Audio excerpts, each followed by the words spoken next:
Let's start with hooping.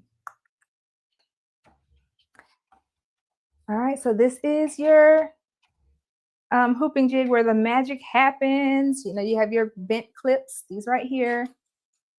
You're gonna unlock it. There's like a little lock, unlock. Okay. Unlock lets it slide off. Lock ratchets it down. Okay. All right, so grab your stabilizer. I typically like to use a 4x12 and then I cut it in half and it's tearaway. I slide it under the lip. Okay. Under the lip. And then I perforate it down. Okay. I notice when I do a lot of these hats, my thumbs start to hurt because that perforation, it does kind of do a number on your thumb. So just do that. All right.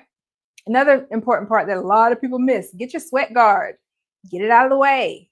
Sweat guard, get it out of the way. It's a sweat guard. That's a little thing that when you stitch down over it, your hat doesn't move. Optional.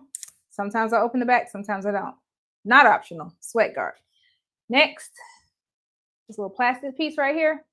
First of all, we do not bend this out. Okay, we do not stretch this. We just let it open up on its own. All right. So you're going to find the middle of your hat here. That's your center. Slide this right down on there. Notice on the inside, my thumb is still holding my sweat guard out of the way. Okay. And then this middle predominant piece is going to line up with the center of your hat. Take the sides of your sweat guard, pull it out.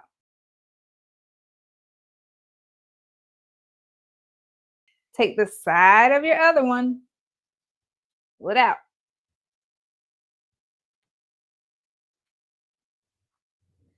All right, this one is kind of hard to see it on, but the main thing, you want your hat, these teeth, to be on the outside of your brim.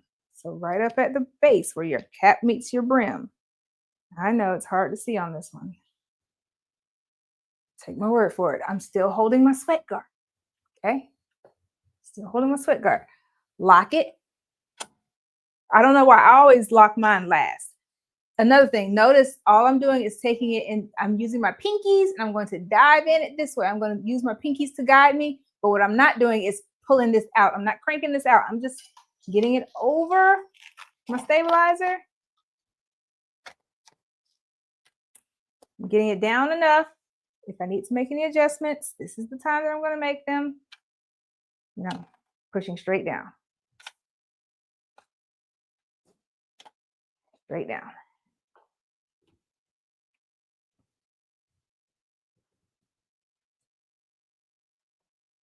Okay, and it's okay if you need to take it out and go again. Why is it okay? Because I need to. This one it's a dark hat and it's hard for me to tell where the bottom of the hat stops right there.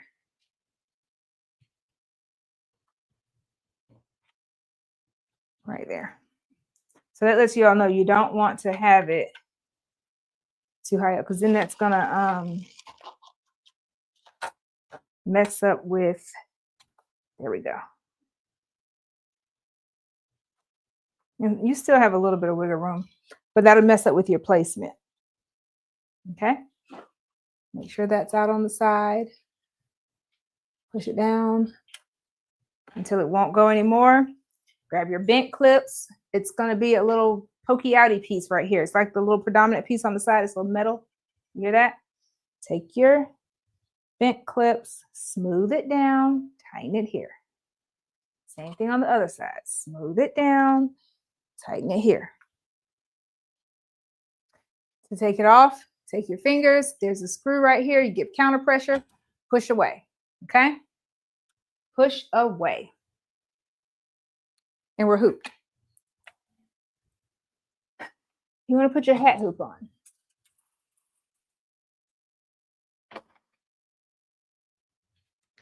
This is the Universal Flatbrim Cap Frame. Okay. Slide it on. It goes in between. Take off your screws here.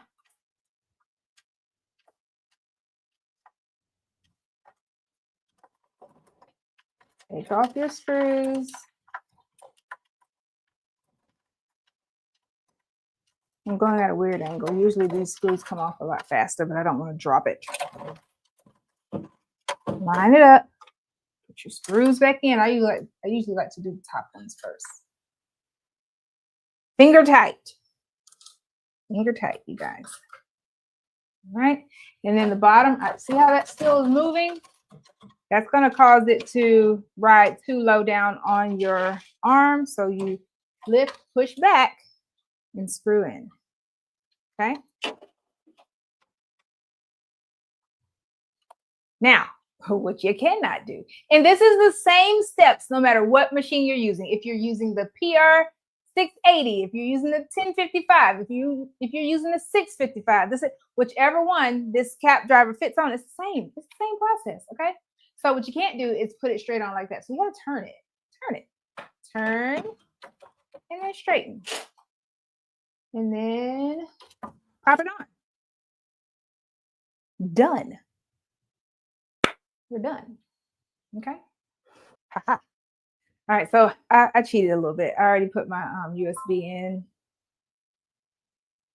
I got this design off of Etsy. Pretty sure I already had something similar to it, but I did not feel like looking for it. So I just purchased another one. So we're going to get it on there. We're going to hit set. Now it's already going to recognize that we have the cap driver on there. You see that up there? It already says, oh, you have the cap driver. I know what to do here, but we need to rotate it because let me show you. If you try to go to embroidery, it's going to tell you have to change to a larger hoop because this machine is smart enough to know that you don't have the right hoop on. So let's rotate it 90 degrees. We're going to rotate it right side up. Right side up. Don't put this thing upside down quite yet because let me tell you what's going to happen. Once you go to embroidery, it's going to flip it because it's smart enough for us. So you see it right side up right now? You see it right side up? It flipped it. Okay? It flipped it. Just you have to trust me on this one. It flipped it.